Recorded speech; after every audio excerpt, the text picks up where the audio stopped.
But some of the other ways of looking at transport aren't quite so obvious. And that's where we tend to get greenwash and bogeymen lurking into to view. And a good example of this is the use of hybrid cars. I'm not going to ask this one because I might say one or two things you don't like the good old Toyota Prius. I'm not going to ask who's got one of these, but I suspect one or two you probably do. Now, they are good, I ought to say straight away, in some circumstances. But they're not the only answer to green driving. And you sometimes think, from the way people talk, it is the only thing to do. It's not. And first of all, there are some conventional cars with lower emissions than a Prius.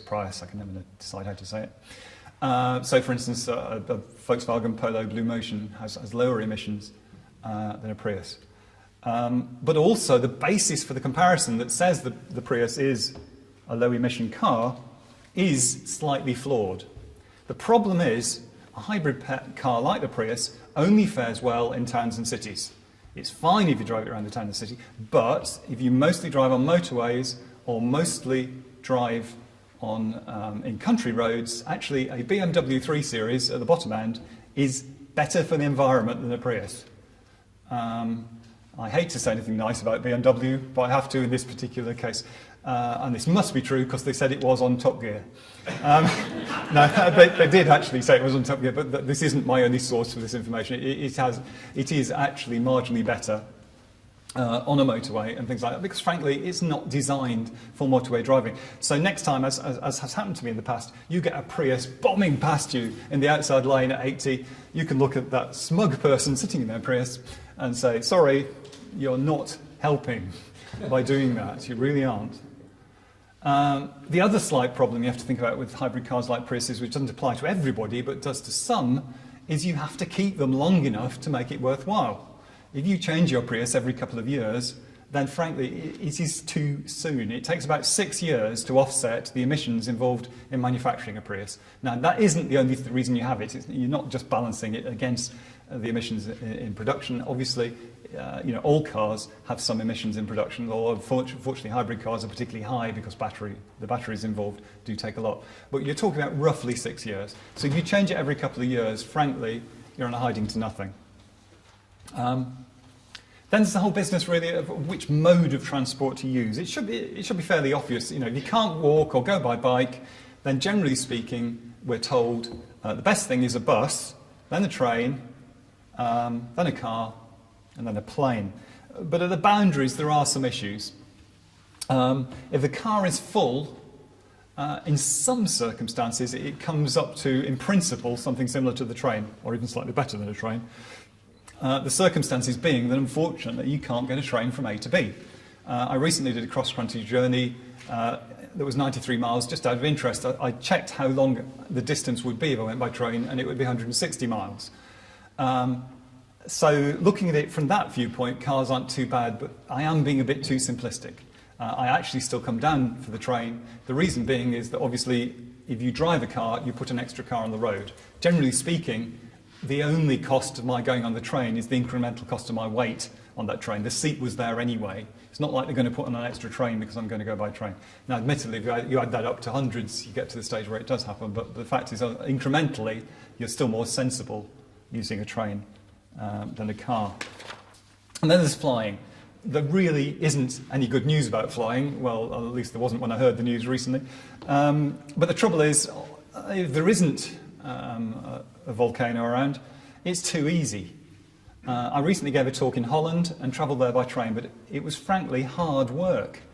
I had to go to 3 separate places to get the tickets. I couldn't buy a through ticket from Swindon to the place in Holland I was going to. Nobody could sell me a through ticket. My return ticket to London alone cost £100. It would have been cheaper and easier to have flown. So what lessons should we draw from these examples across the board? I'd say that there are a few little lessons it's worth thinking about before we finish.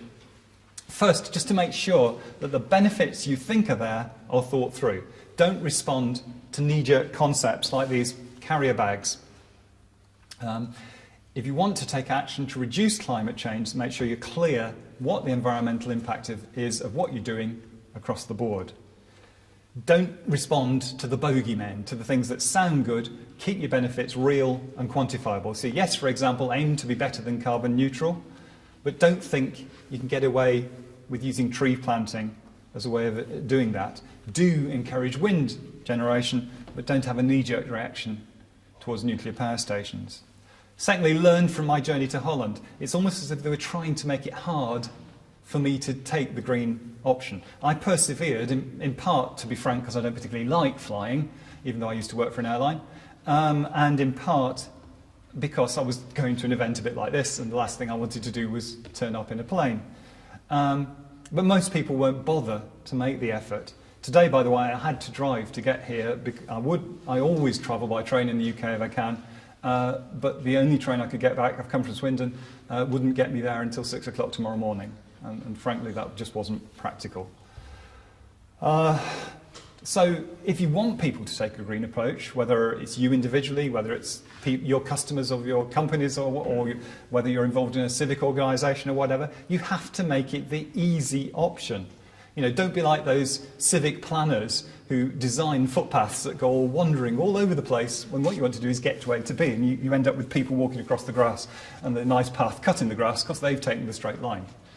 You know, there's no point making a supposedly green approach, but actually making it difficult to do. It's got to be easy. And finally, remember that ultimatum game, how emotion distorts logic. It's fine to get people excited about green issues, but make sure the excitement isn't used to cover up things that aren't true. You need to be scrupulously honest. I think you have to learn the lessons of large companies. Just to name a couple of other names, BP tried for a little while to pretend it was green.